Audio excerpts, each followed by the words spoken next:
My name is Ali Turner, 32 years old, and I thought recovering from emergency appendicitis would be the hardest part of my week. The hospital decided to release me a day early. Such good news, right? I was so excited to surprise Daniel, my husband of 5 years.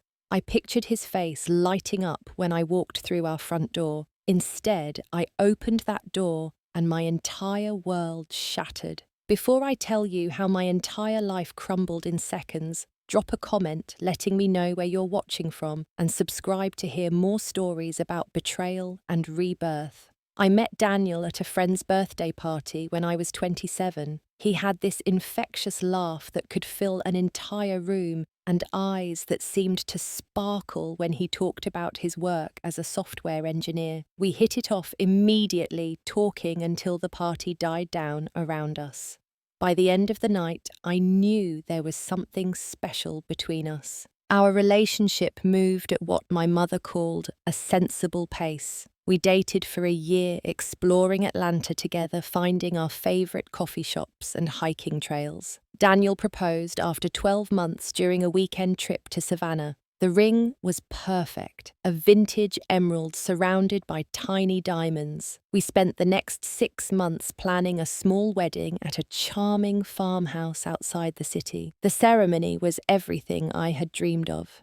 Intimate, surrounded by our closest friends and family. We wrote our own vows, promising to stand by each other through whatever life threw our way. If only I had known what that would entail. After the wedding, we settled into a comfortable routine. I worked as an editor at a lifestyle magazine, spending my days correcting grammar and helping writers shape their stories. Daniel thrived at his tech company, gradually moving up the ranks. We bought a cozy 2-story house in a quiet suburb, complete with a small backyard where I planted a garden that Daniel jokingly called the vegetable experiment. Those first 4 years were mostly happy. We travelled when we could, hosted dinner parties for friends, and generally built what I thought was a solid foundation. Sure, we had disagreements. Who doesn't? But nothing major. Nothing that ever made me doubt us. Looking back now, I can see the small changes that started about 6 months before everything fell apart. Daniel began travelling more for work, at least that's what he told me. A new project required frequent trips to Chicago and sometimes New York. I missed him, but I was proud of his success and understood that his career was important to him. Our communication started to shift subtly. The long phone conversations during his trips grew shorter. His texts became more perfunctory. When he was home, he seemed distracted, often checking his phone or stepping outside to take calls. I chalked it up to work stress. After all, this new project was demanding a lot of his time and energy. Despite the growing distance, we were making plans for the future. We had started talking about having a baby, even converting the small home office into a potential nursery. Daniel seemed enthusiastic, suggesting we look for a bigger house in a neighborhood with better schools. We spent weekends visiting open houses, discussing mortgage rates and property taxes. Physical intimacy between us had waned somewhat, but I told myself this was normal after 5 years of marriage. Daniel still hugged me, still kissed me goodbye each morning, still told me he loved me. There were no glaring red flags, just a subtle shift I couldn't quite put my finger on. The night I ended up in the emergency room, Daniel was supposedly in Chicago. The pain started as a dull ache in my lower abdomen, but quickly intensified until I was doubled over on the bathroom floor. I called my best friend Jessica, who rushed over and drove me to the hospital, holding my hand as I tried not to scream every time we hit a bump in the road. The doctors diagnosed appendicitis and rushed me into surgery. When I woke up, groggy and disoriented, Daniel was there. He looked disheveled, worry etched across his face. He said he had caught the first flight back when Jessica called him. I remember feeling so grateful that he had dropped everything to be by my side. That feeling seems almost laughable now. The surgery went well, but I needed to stay in the hospital for recovery and observation. The doctors initially said I would need to remain there until Friday, 4 days total. During that time, Daniel visited every day, bringing flowers, magazines, and my favourite snacks. On the surface, he was the picture of a devoted husband. He charmed the nurses, consulted with the doctors, and made sure I had everything I needed. But looking back, there were signs I should have noticed. He never stayed for very long, always finding a reason to leave, a work call, something he forgot at home, errands he needed to run, and his phone. That damn phone was practically glued to his hand. He would step into the hallway to take calls, his voice too low for me to hear what he was saying. Whenever I asked, it was always just work stuff or nothing important. I was too drugged up on pain medication to question it further. Jessica visited me daily as well, usually after her shift at the elementary school where she taught 3rd grade. On her second visit, she casually mentioned seeing Daniel at Lenox Square Mall with a red-headed woman. "They were in that jewelry store you like," she said, arranging the fresh flowers she had brought. "The one with all the vintage pieces." I felt a twinge of something, not quite suspicion, just curiosity. "When was this?" "2 days ago, I think. The day before you went into surgery." When I asked Daniel about it later, he seemed momentarily flustered but quickly recovered. "Oh, that was Sophia from work. She was helping me pick out your birthday present. It was supposed to be a surprise." My birthday was still 3 months away, but Daniel had always been the type to plan ahead. The explanation made sense, so I let it go. On the 3rd day of my hospital stay, something odd happened. A nurse came in to check my vitals while Daniel was out getting coffee. She made small talk as she worked, asking about my recovery and whether I needed anything. "Your boyfriend called earlier to check on you," she mentioned casually. The front desk transferred him to the nurses' station. "My husband, you mean?" I corrected her. She looked confused. "I assumed boyfriend because he introduced himself by first name only. Tall guy with dark hair." I nodded, an uneasy feeling settling in my stomach. "That's my husband, Daniel." After she left, I stared at the ceiling, turning this information over in my mind. Why would Daniel call to check on me when he was planning to visit anyway? And why would the nurse think he was my boyfriend instead of my husband? When Daniel returned with coffee, I tried to check his phone while he was in the bathroom. I had never done that before. We had always respected each other's privacy, but something didn't feel right, and I needed reassurance. Unfortunately, his phone was locked and he had changed the password from my birthday, which he had used for years. By Thursday morning, I was feeling much better. The incision site still hurt, but the doctors were pleased with my recovery. During morning rounds, my surgeon examined me and seemed impressed with my progress. "You're healing nicely, Mrs. Turner. If you continue improving at this rate, we might be able to discharge you today instead of tomorrow." A flutter of excitement went through me. I was tired of the hospital room, the constant beeping of machines, the interruptions from hospital staff. The thought of sleeping in my own bed was incredibly appealing. Daniel had already left for what he described as an emergency meeting at work. He had kissed me goodbye, promising to return the next day to take me home. He didn't know the doctors were considering an early release. As the morning progressed, the idea of surprising Daniel began to take shape in my mind. I could go home early, order his favourite takeout, maybe even put on something nice despite my surgical wound. It would be a welcome change from the stress and worry of the past few days. When the doctor returned in the afternoon and officially approved my discharge, I decided not to call Daniel. This would be my surprise for him, a way to thank him for his support during my hospital stay.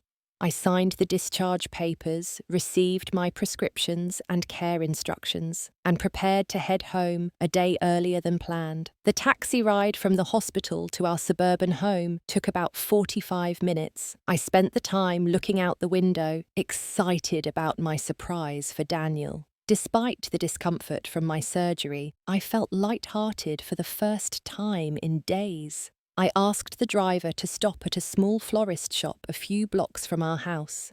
Inside, I selected a bouquet of white lilies and blue hydrangeas, the same flowers we had at our wedding.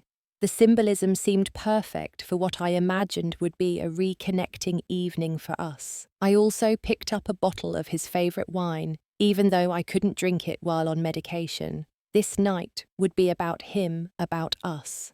As the taxi turned onto our street, I rehearsed what I would say when Daniel saw me. Would he be surprised, delighted? Would this unexpected early return help bridge the distance I had felt growing between us? I imagined us talking late into the night, perhaps finally addressing the subtle tension that had developed. Maybe this health scare would be the wake-up call we needed to prioritize our relationship again. The pain in my side sharpened as we drove over a speed bump. The doctor had warned me to move carefully and avoid sudden movements. I placed my hand gently over the bandaged incision, taking slow, measured breaths until the pain subsided. Even this discomfort couldn't dampen my spirits. I was going home. When the taxi pulled up in front of our 2-story colonial, I noticed an unfamiliar silver Audi parked in our driveway next to Daniel's black SUV. A client visiting, perhaps, or maybe one of his co-workers had dropped by. Daniel occasionally hosted informal work meetings at our house, though he usually mentioned them to me first. I paid the taxi driver and carefully made my way up the front path, juggling my small overnight bag, the flowers and the wine bottle. Each step sent a twinge through my abdomen, but I was determined to make this entrance perfect. As I approached the front door, I could hear music playing inside, something jazzy and romantic that I didn't recognize. Using my key, I quietly unlocked the door, planning to call out and surprise Daniel. But as the door swung open, I froze. Our dining room table, visible from the entryway, was set for dinner for 2. An expensive bottle of champagne sat in an ice bucket. Candles were lit, casting a warm glow over fine china plates that we usually reserved for special occasions.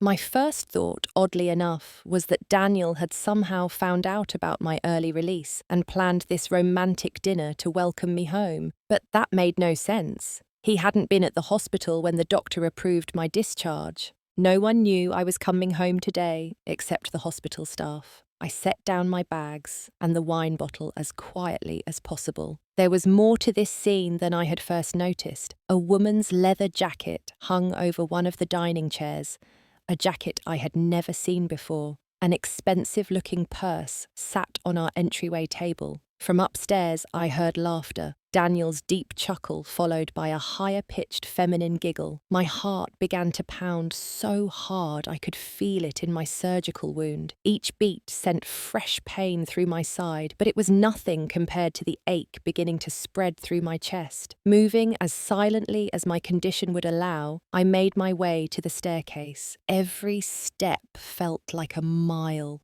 Every second stretched into eternity.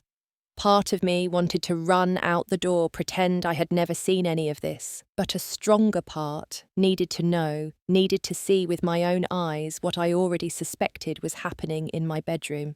The hardwood stairs creaked slightly under my weight as I climbed, but the sound was masked by music coming from our bedroom where Daniel and I had spent countless nights together, where we had talked about our dreams, where we had planned our future family. The door was partially open. Through the gap, I could see the foot of our bed, the sheets rumpled and half on the floor. Articles of clothing lay scattered across the carpet. A man's shirt that I recognized as Daniel's, a red dress I had never seen before. I pushed the door open wider, and the world stopped. There in our bed was Daniel with a woman I had never met. Her long red hair spread across my pillowcase, her hands on my husband's bare back. They were so engrossed in each other that they didn't notice me at first. It was only when the door swung fully open and hit the wall with a soft thud that they looked up. The moment our eyes met, Daniel's face transformed from passion to horror. He leaped away from the woman as if burned, grabbing at sheets to cover himself. "Ali, what? How? You're supposed to be in the hospital."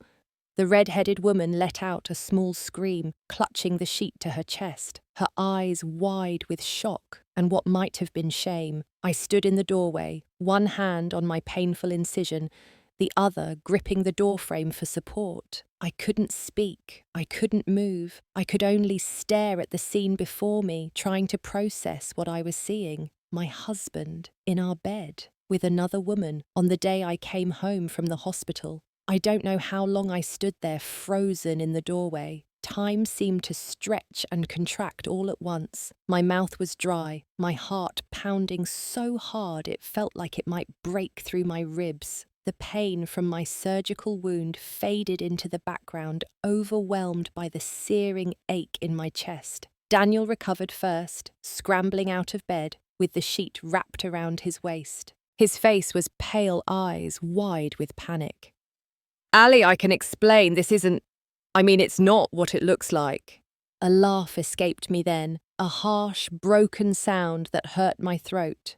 "Really, Daniel, because it looks exactly like my husband is sleeping with another woman in our bed while I'm supposed to be recovering from surgery." The red-headed woman was frantically gathering her clothes, her face flushed with embarrassment or guilt. I couldn't tell which and didn't care. She avoided looking at me directly, as if by not making eye contact, she could somehow erase her presence from this nightmare. "You should go," I told her, my voice surprisingly steady. "Now."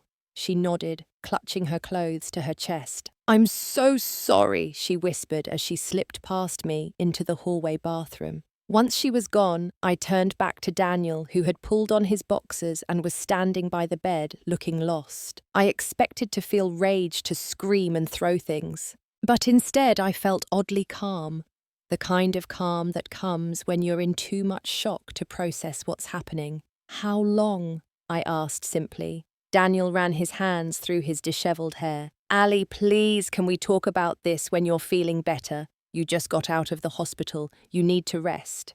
"How long?" Each word dropped like a stone. He sighed, shoulders slumping in defeat. 8 months. 8 months. Almost the entire time he'd been travelling for work. While I was home, missing him while we were planning for a baby, while we were looking at houses with better school districts. 8 months of lies. I felt my legs begin to give way and leaned against the doorframe for support. The movement sent a sharp pain through my abdomen, reminding me of my still healing body. Daniel moved toward me, arms outstretched. "Let me help you. You shouldn't be standing." "Don't touch me." The words came out as a hiss. "Don't you dare touch me." The bathroom door opened, and the woman emerged, now fully dressed. Her red hair was pulled back in a hasty ponytail, her makeup smeared. Up close, I could see she was beautiful in a polished, sophisticated way. She looked like she belonged in a glossy magazine ad. Nothing like me in my hospital-issued sweatpants with unwashed hair. "I should go," she said, quietly, not meeting my eyes. "Yes, you should." I stepped aside to let her pass. "What's your name?" She hesitated, glancing at Daniel as if seeking permission. He gave an almost imperceptible nod. "Sophia," she said.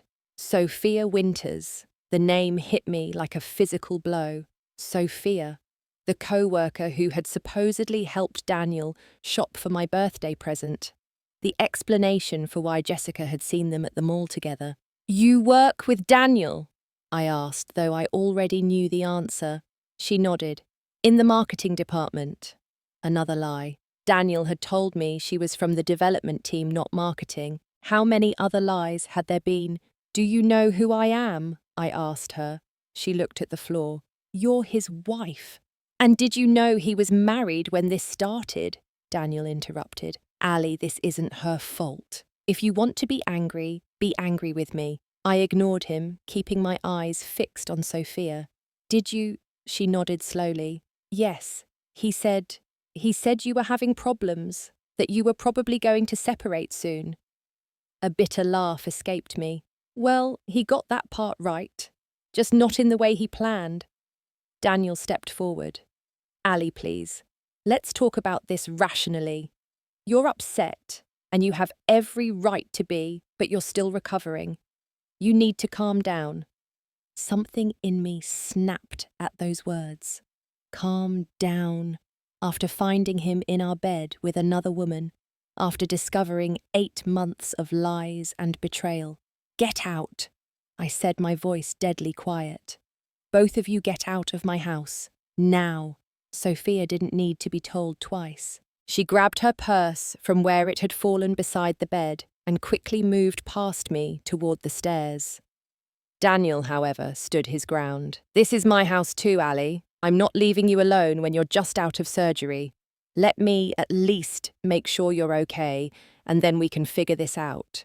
Figure what out, Daniel? What exactly is there to figure out? You've been cheating on me for 8 months while we were planning to have a baby. The colour drained from his face. I can explain. I don't want your explanations. I want you out of this house. My voice had risen to a shout, sending sharp pains through my abdomen. I pressed my hand against my incision, wincing. Daniel noticed my pain and stepped toward me again. You're hurting yourself.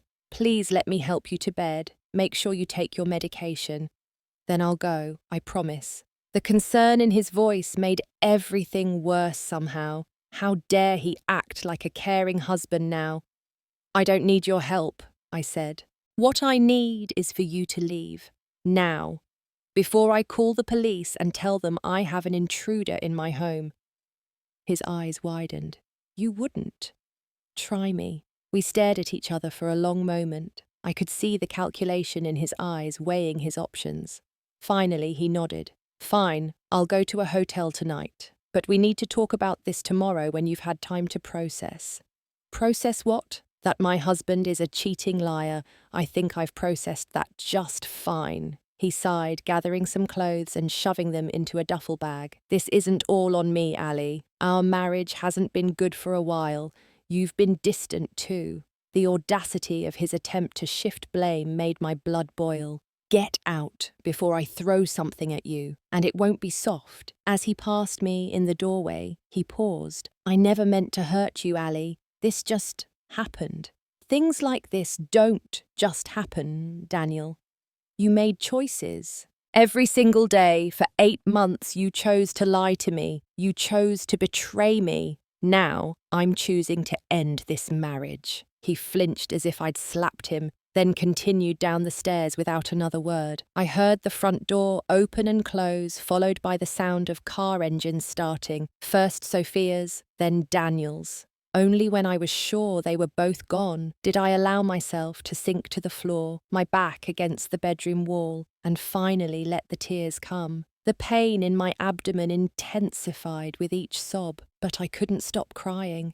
Everything I thought I knew about my life, my marriage, my future had just been revealed as an elaborate lie. I pulled my phone from my pocket with shaking hands and called the one person I knew I could count on. Jessica answered on the second ring. Ali, is everything okay? No, I choked out between sobs. Nothing is okay. Can you come over? Please, I'm on my way, she said without hesitation. 10 minutes. Just hang on, okay. I nodded, forgetting she couldn't see me, then managed to whisper, okay. The line went dead and I was left alone in the house that no longer felt like home, surrounded by the wreckage of what I had thought was a happy marriage. By the time Jessica arrived, I had managed to move from the floor to the living room couch. The sobs had subsided into a dull, empty ache that seemed to fill my entire body. I felt hollowed out as if something essential had been scooped from inside me, leaving nothing but an echoing void. Jessica let herself in with the spare key she'd always had, calling my name softly as she entered. When she saw me on the couch, pale and tear-stained, she rushed over and gently sat beside me, careful not to jostle my healing wound. What happened? She asked, her voice filled with concern. Did something go wrong at the hospital? I shook my head, finding it hard to form words.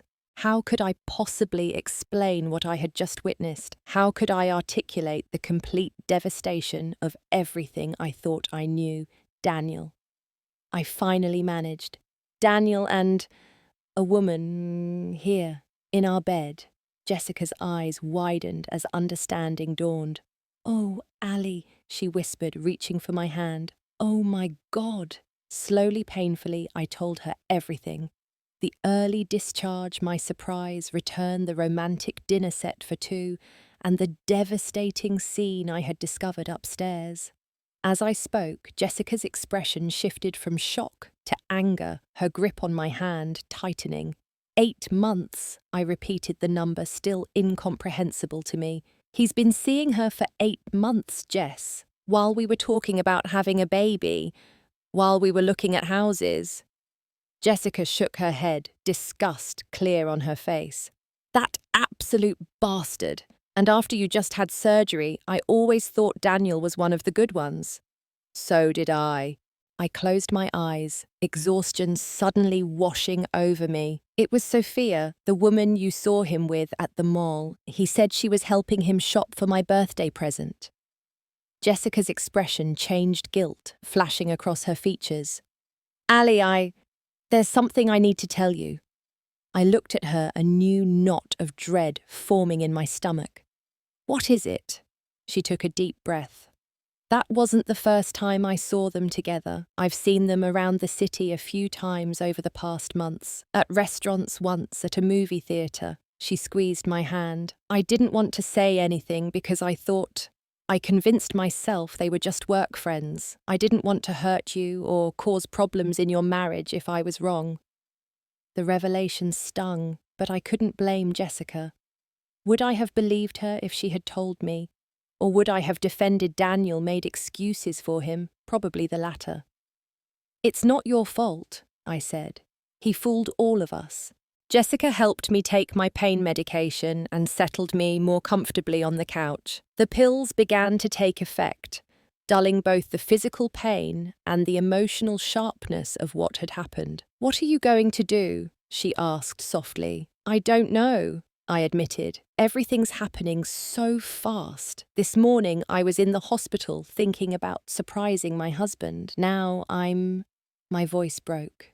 Now I don't even know if I have a husband anymore. You don't have to decide anything tonight, Jessica assured me. Right now, you need to rest and heal. The rest can wait. But despite her reassurances, my mind was racing. If Daniel had been seeing Sophia for 8 months, what else had he been lying about? Our finances, our future plans. I suddenly realized I needed to check our accounts, see if there were other secrets hidden in our shared life. With Jessica's help, I logged into our online banking. What I found made my stomach turn. Regular withdrawals from our joint savings account, small enough not to be immediately noticeable, but adding up to thousands over the months. Restaurant charges at places I'd never been, a hotel in Savannah just 2 weeks ago, a work trip that had apparently included a romantic getaway. He's been spending our money on her, I said, my voice flat with disbelief. Money we were saving for a down payment on a new house, for our future children. Jessica's face hardened. You need to document all of this, Ali. It could be important if... She hesitated. If we get divorced, I finished for her. The word felt strange in my mouth, foreign, and yet increasingly inevitable. My phone buzzed repeatedly throughout the evening, texts and calls from Daniel that I ignored. Jessica stayed with me, making sure I ate something and took my medication on schedule. She helped me move to the guest bedroom. I couldn't bear the thought of sleeping in the bed I had shared with Daniel, the bed where I had found him with Sophia. As the medication pulled me towards sleep, one thought crystallized in my mind with perfect clarity. My marriage was over. The only question was how to extricate myself from it, with my dignity and financial security intact. The next morning brought a pounding headache and renewed pain from my incision, but also a strange sense of resolve. Jessica had stayed the night on the couch and was making coffee in the kitchen when I slowly made my way downstairs. How are you feeling? She asked, concern etched on her face. Like I've been hit by a truck, I admitted, but clearer, less shocked, I guess. She nodded, handing me a mug of coffee. Daniel called my cell this morning. He's worried about you, I snorted. I'm sure he is. He wants to come over and talk. I told him I'd ask you. I considered this. Part of me never wanted to see Daniel again, but another part needed answers, needed closure. And there were practical matters to discuss. The house, our finances, the logistics of untangling 5 years of shared life. Tell him he can come at noon, I decided. But you're staying. I don't want to be alone with him. Jessica squeezed my shoulder. Of course, I'm not going anywhere. While we waited for Daniel to arrive, my phone pinged with a notification from Facebook. A mutual friend had tagged Daniel in photos from a company event 3 months ago. Curious, I clicked through the album, my heart sinking as I spotted Sophia in several pictures, always standing close to Daniel. In one, his hand was on the small of her back as they laughed together. They weren't even trying to hide it, I said, showing Jessica the photos. Everyone at his company must have known. She looked at the images, her expression grim. Save these, Ali. Screenshot everything. By the time noon arrived, I had compiled a folder of evidence. Bank statements, photos, calendar entries marking Daniel's business trips that coincided with charges at romantic restaurants and hotels. I felt like a detective piecing together a case, except the crime was the destruction of my marriage, and I was both the investigator and the victim. Daniel arrived punctually, looking haggard and sleep-deprived. When Jessica let him in, his eyes immediately sought me out where I sat on the living room couch, surrounded by printouts of our financial records. Ali, he said, relief evident in his voice. Thank God. I've been so worried. You weren't answering my calls.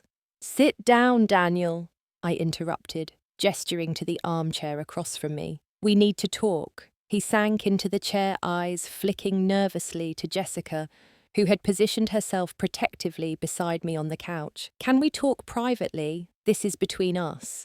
No, I said firmly. Jessica stays. I don't trust you anymore, and I'm not going to be alone with you.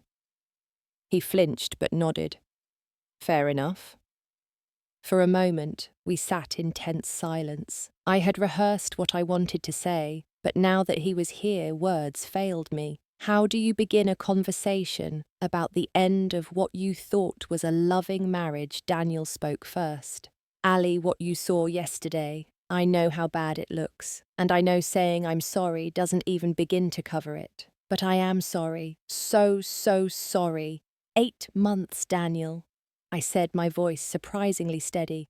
That's not a mistake or a moment of weakness. That's a deliberate choice you made every day for 8 months. He lowered his eyes. It just happened. Sophia and I were working late on a project. One thing led to another. I never meant for it to continue. I tried to end it several times, but what? I demanded when he trailed off. What possible excuse could justify lying to my face every day, planning a future with me while sleeping with her, using our savings to wine and dine your girlfriend? His head snapped up at that last part. What are you talking about? I gestured to the financial records spread out on the coffee table. Don't insult my intelligence by denying it, Daniel. I have the receipts, literally.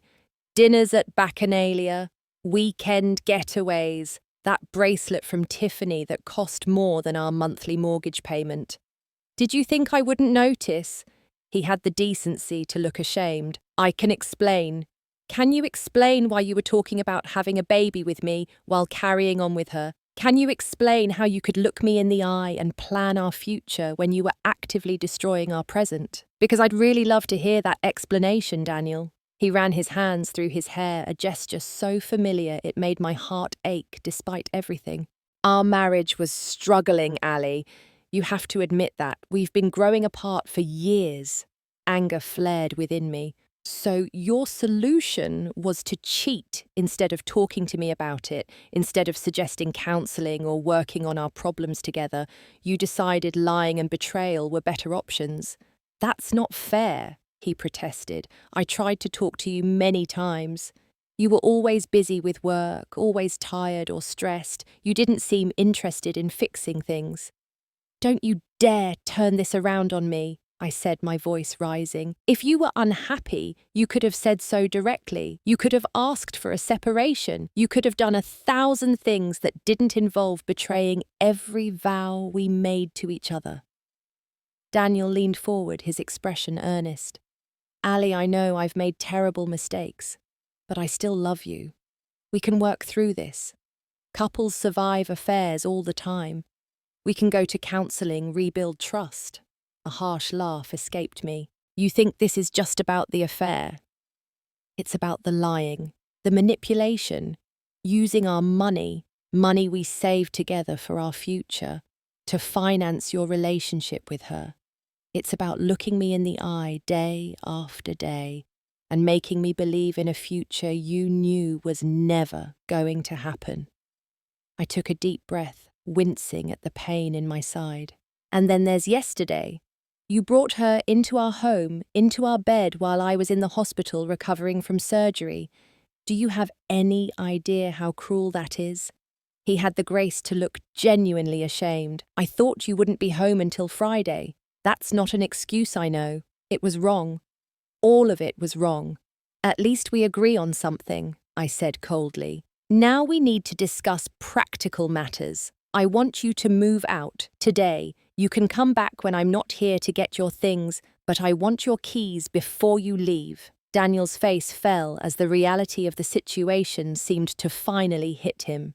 You're not even willing to try, after 5 years of marriage. You weren't willing to try for the past 8 months, I pointed out. You made your choice, Daniel. Now I'm making mine. As he left, shoulders slumped in defeat, I felt no satisfaction, no sense of victory, only a profound weariness and the certainty that the hardest parts were still to come. The doorbell rang unexpectedly about an hour after Daniel left. Jessica opened it to find Sophia standing on the porch, looking uncomfortable but determined. "What are you doing here?" Jessica demanded, positioning herself to block the doorway. "I need to talk to Ali," Sophia said. "Please, it's important." Against Jessica's advice, I agreed to hear what she had to say. Some masochistic part of me wanted to see this woman up close to understand what had drawn my husband away from our marriage. Sophia sat nervously on the edge of the armchair Daniel had occupied earlier. In the harsh light of day, without the shock of discovery clouding my perception, I could see she was younger than me, probably in her late 20s, with perfect makeup and expensive clothes. Everything about her screamed polished and professional in a way I had never managed to achieve. "I'm sorry to intrude," she began, "but after yesterday, I felt I needed to speak with you directly. Say what you came to say." I told her, too exhausted for pleasantries. She took a deep breath. "First, I want to apologize. What Daniel and I did was wrong, and you deserved better." She twisted her hands in her lap. "But there's something you should know. Daniel hasn't been honest with either of us." A cold feeling spread through my stomach. "What do you mean?" "He told me your marriage was essentially over, that you had agreed to separate, but were keeping up appearances while you figured out the logistics." She looked at me directly for the first time. "He said you were staying together for financial reasons and family expectations, but that you both knew it was finished." I stared at her, stunned. "That's completely false. We were talking about having a baby, buying a bigger house." Sophia's face crumpled. "He told me he didn't want children. That was one of the issues in your marriage, that you were pressuring him about starting a family when he knew he didn't want kids." Each revelation was like another knife to my heart. Not wanting children. We had spent hours discussing names, decorating ideas for the nursery parenting philosophies. Had it all been a lie? "There's more," Sophia continued, her voice smaller now. "I'm not the only one. There have been others." The room seemed to tilt. "Others? How many others?" She shook her head. "I don't know exactly. I found messages on his phone a few months ago from at least 2 other women. When I confronted him, he said they were from before me, that I was the only one now." I wanted to believe him. Jessica, who had been silent until now, spoke up. "Why should we believe you? You could be making this up to hurt Ali even more." Sophia reached into her purse and pulled out her phone. "I took screenshots. I can show you." The evidence was damning. Messages, photos, hotel reservations with names I didn't recognize. My husband, it seemed, had been living a completely different life than the one I thought we shared. After Sophia left, I sat in stunned silence, trying to process this new information. The man I married, the man I thought I knew better than anyone, was a stranger to me, and I had been completely, utterly blind. The weeks following the discovery of Daniel's betrayal passed in a blur of legal consultations, financial investigations, and emotional upheaval. On Jessica's recommendation, I consulted with a divorce attorney who specialized in cases involving infidelity and financial deception. The initial consultation was eye-opening. Based on what you've told me and the evidence you've gathered, we have a strong case for an advantageous settlement, the attorney Marissa Patel explained. The documented misuse of marital funds alone gives us significant leverage. I nodded, still somewhat numb to the practical aspects of dismantling my marriage. I just want this over with as quickly and cleanly as possible. I understand, Marissa said sympathetically, but it's important to protect your interests. From what I'm seeing, Daniel has been systematically hiding assets and diverting funds for some time. We need to make sure you get your fair share. The extent of Daniel's financial deception became clearer as we dug deeper. Beyond the obvious expenses related to Sophia and potentially other women, he had opened separate accounts I knew nothing about, made investments without my knowledge, and even taken out a small personal loan in his name only. While Marissa and her team handled the legal and financial investigations, I focused on healing, both physically from my surgery and emotionally from the betrayal. Jessica was my rock throughout this process, staying with me for the first week and checking in daily afterward. Other friends rallied around me as well once the news spread. Former couples we had socialized with took sides most aligning with me once the details of Daniel's behavior became known. My parents, who had always been fond of Daniel, were shocked and heartbroken on my behalf, but supported my decision to divorce without question. Daniel, meanwhile, attempted multiple reconciliation efforts. He sent flowers, left tearful voicemails, and even enlisted mutual friends to plead his case. When those attempts failed, his approach shifted. He became defensive, then angry, accusing me of giving up too easily on our marriage. 5 years together, and you're throwing it all away without even trying to work through this, he said during one particularly tense phone call. What happened to, for better or worse? You threw it away first, I reminded him. 8 months of affairs and lies isn't a momentary lapse, Daniel. It's a deliberate choice you made every single day. His voice hardened. Fine, if that's how you want to play this, don't expect me to make it easy. I built that house with my money. I've been the primary breadwinner for our entire marriage. You'd have nothing without me. His threat only strengthened my resolve. We'll let the courts decide that. But just so you know, my attorney has copies of all your little expenditures on Sophia and whoever else you've been seeing. I'm sure a judge will be very interested in how you've been spending our marital assets. The line went silent for a moment. What do you want, Ali? He finally asked, his voice quieter. I want a fair division of assets, the house, and a clean break, I said firmly. I want to never have to see you again once this is over. The divorce proceedings moved forward, with Daniel initially contesting many of my claims before finally agreeing to mediation after his attorney lightly advised him of the strength of my case. The evidence Sophia had provided proved invaluable, as did the additional information we uncovered during discovery. What I hadn't expected was the support that came from unexpected quarters. Several of Daniel's co-workers reached out to me, offering information about his workplace affairs and corroborating Sophia's claim that there had been others. One woman, Lisa, who worked in human resources, revealed that Daniel had been warned about inappropriate relationships at work multiple times. The company has a policy against relationships between people in the same reporting line, she explained over coffee. Daniel was Sophia's team lead, which made their relationship a violation of company policy. He was given a formal warning 6 months ago, but apparently continued the relationship in secret. This information not only helped my case, but also impacted Daniel professionally. While I never set out to damage his career, the scrutiny brought on by our divorce led to an internal investigation at his company. The combination of policy violations and using company trips as cover for his affairs resulted in him being placed on probation and eventually leaving for another position. Perhaps the most surprising support came from Daniel's parents. They had always treated me like a daughter, and I had dreaded telling them about the divorce. To my shock, when I finally worked up the courage to call them, they were already aware of the situation.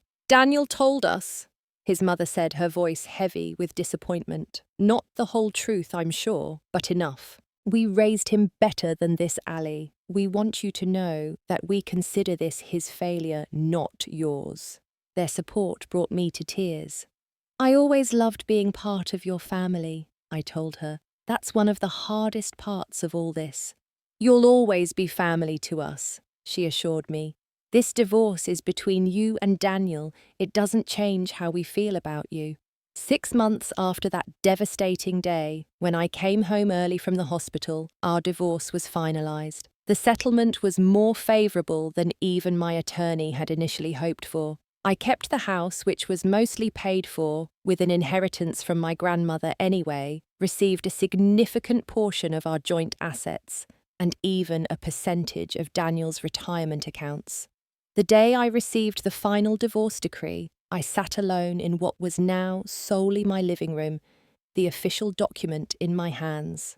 I had expected to feel triumphant, or at least relieved, but instead found myself crying, not for the loss of Daniel or our marriage, but for the loss of the future I had once believed in so completely, the children we would never have together, the growing old side by side, the lifetime of memories we would never create. But beneath that grief was something else, something stronger and more resilient. A sense of possibility. For the first time in years, my future was entirely my own to shape. I could redecorate the house without considering anyone else's preferences. I could pursue the creative writing I had set aside to focus on my editing career. I could date or not date, travel or stay home, make decisions large and small based solely on what I wanted. That night, I opened a bottle of wine, my first drink since before the surgery, and raised a glass to myself. "To new beginnings," I said to the empty room, and for the first time in months, my smile felt genuine.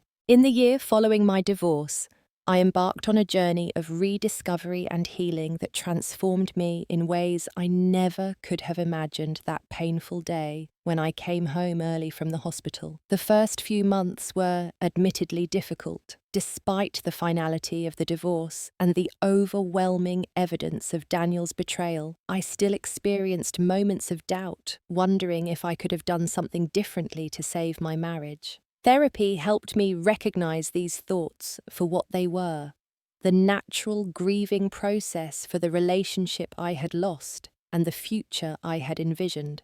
"What you're feeling is normal," my therapist, Dr. Hansen, assured me during one particularly emotional session. "You're not mourning Daniel or even your marriage as it actually was. You're mourning the marriage you thought you had the husband you believed Daniel to be." This perspective was liberating. I wasn't missing the real Daniel, the man who had lied and cheated for months. I was missing the fiction I had built around him, the partnership I had believed in. Once I understood this distinction, it became easier to move forward. The house that had initially felt tainted by memories began to feel like mine as I gradually transformed it. I repainted the walls in colours I had always loved, but Daniel had vetoed as too bold. I rearranged furniture, replaced our marital bed, and converted his home office into a writing studio, where I could pursue the creative work I had set aside years ago. My career took an unexpected turn as well. The magazine where I worked as an editor underwent a restructuring, and I was offered a promotion to senior editor with more creative control over content. The new role was challenging and sometimes overwhelming, but it gave me a sense of purpose and achievement during a time when my personal life felt shaky at best. Jessica remained my steadfast ally throughout this period, regularly checking in and dragging me out for coffee or dinner when I was in danger of becoming too isolated. She also introduced me to a divorce support group that met weekly at a local community centre. Initially, I was resistant to the idea. "I'm doing fine on my own," I insisted. "I don't need to sit in a circle and share my feelings with strangers." "Just try one meeting," Jessica urged. "If you hate it, you never have to go back." Reluctantly, I agreed, and to my surprise found immense comfort in the company of others who truly understood what I was experiencing. The group consisted of men and women of various ages, all navigating the aftermath of betrayal and divorce. Some were still raw with anger, others further along in their healing journey, but all offered perspectives and coping strategies I found invaluable. It was in this group that I met Tara, a graphic designer whose husband had left her for his 23-year-old assistant after 15 years of marriage. Despite her painful experience, Tara approached life with humour and resilience that I found inspirational. We began meeting for coffee outside the group sessions, and she eventually became one of my closest friends. The trick is to focus on the future, not the past, Tara advised me over lattes one afternoon, about 9 months after my divorce. Ask yourself what you want your life to look like in 5 years and start building that now. Her words resonated deeply. What did I want my life to look like? Before meeting Daniel, I had dreamed of becoming a writer, of traveling extensively, of living a life rich with experiences and creative fulfillment. Somewhere along the way, those dreams had been subsumed into our dreams and then gradually replaced by Daniel's vision for our life together. With this realization, I began making deliberate choices to reclaim my original aspirations. I enrolled in a creative writing workshop at the local university. I started submitting personal essays to literary magazines, experiencing both rejections and the occasional thrilling acceptance. I planned a solo trip to New Mexico, a destination I had always wanted to explore but Daniel had dismissed as too boring. My healing wasn't linear. There were setbacks and difficult days. Running into mutual friends who didn't know about the divorce was awkward. Holidays were especially challenging as they highlighted the absence of traditions and family connections I had lost. But each time I navigated these obstacles, I emerged stronger and more confident in my ability to create a fulfilling life on my own terms. Dating again was a prospect I approached with extreme caution. Well-meaning friends offered to set me up, and my mother not so subtly mentioned eligible men from her church group, but I was in no rush to enter another relationship. The thought of making myself vulnerable again was terrifying after the depth of Daniel's betrayal. "Take all the time you need," Dr. Hansen advised. "There's no timeline for when you should be ready to date again." When I did finally agree to a dinner with a friend of Tara's husband, about a year after the divorce, it was a pleasant but uneventful evening. Michael was kind, intelligent, and clearly interested, but I felt no spark. Still, the experience was valuable in showing me that I could enjoy male company without anxiety or bitterness. The true test of my healing came unexpectedly on a Tuesday evening 14 months after I had walked in on Daniel and Sophia.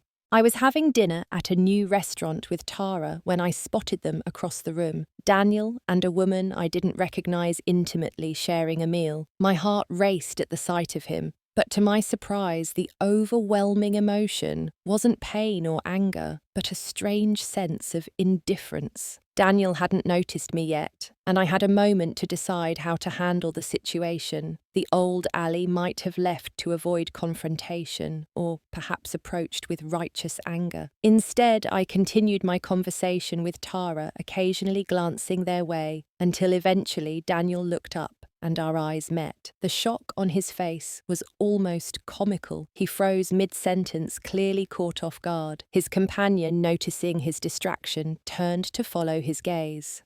After a moment of visible hesitation, Daniel nodded in acknowledgement. I returned the gesture with a small, composed smile before turning my attention back to Tara. "Do you want to leave?" she asked quietly, having noticed the exchange. I considered this, then shook my head. "No, this is a good restaurant and I'm enjoying my meal. Let's stay." As we were finishing dessert, Daniel approached our table alone, looking uncertain. "Ali," he said, "you look well." "Thank you," I replied, maintaining my composure. "How have you been?" We exchanged brief pleasantries, the kind of superficial conversation that strangers might have. He mentioned a new job. I told him about my promotion. There was no discussion of the past, no recriminations or apologies. It was in many ways the most honest interaction we had had in years. As he turned to leave, he hesitated. "I am sorry, for everything." I nodded, not in forgiveness, but in acknowledgement. "I know. I hope you find what you're looking for, Daniel." Walking back to his table, he looked smaller, somehow less significant than the man who had once occupied so much space in my heart and mind. In that moment, I realized that I truly had moved on. The wound had healed, leaving a scar that would always be part of me but no longer defined me. Later that night, alone in my house, truly my house now filled with my choices and reflecting my tastes, I stood in front of the bathroom mirror and really looked at myself. The woman staring back had the same features as the one who had walked in on her husband's betrayal all those months ago, but there was a confidence in her eyes, a self-possession that had been missing before. The day I came home early from the hospital wasn't the day my life ended, I told my reflection. It was the day my real life finally began. The truth of this statement resonated deeply. Daniel's betrayal had been devastating, but it had also freed me from a marriage that was built on lies.